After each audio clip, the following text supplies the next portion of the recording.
இந்த மாதம் கர்த்தர் தீர்க்க தரிசனமாய் வாக்கு கொடுக்கிறாய்.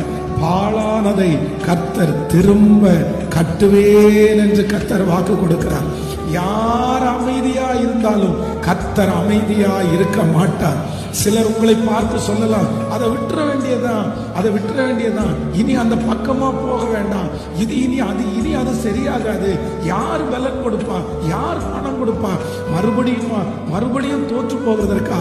ஆனால் கர்த்தர் வாக்கு கொடுக்கிறார், இந்த மாதம் நான் திரும்ப கட்டுவேன். நெடுநாளாய் பாழாய் கிடக்கிறதை கர்த்தர் திரும்ப கட்டுவார். துரத்துண்டதை ஆண்டவர் திரும்ப கட்டுவார். இந்த மாதம் கர்த்தர் திரும்ப கட்டுகிற மாதம்.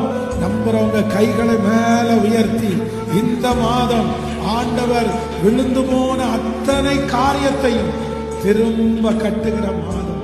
கைகளை அசைத்து ஒரு ஹல்லேலூயா சொல்லுங்க. அப்பா பார்த்து சொல்லுங்க, இந்த வார்த்தையை நான் 100% நான் நம்புறேன் ஆண்டவரே.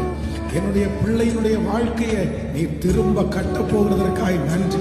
என் குடும்பத்தை நீங்க திரும்ப கட்ட போகிறதற்காய் நன்றி. என் வியாபாரத்தை நீங்க திரும்ப கட்ட போகிறதற்காய் நன்றி. இந்த மாதம் கர்த்தர் அந்த முயற்சியை ஆண்டவர் எடுக்கிறார். பாழாய் போனதை கர்த்தர் திரும்ப கட்டுகிறவர்.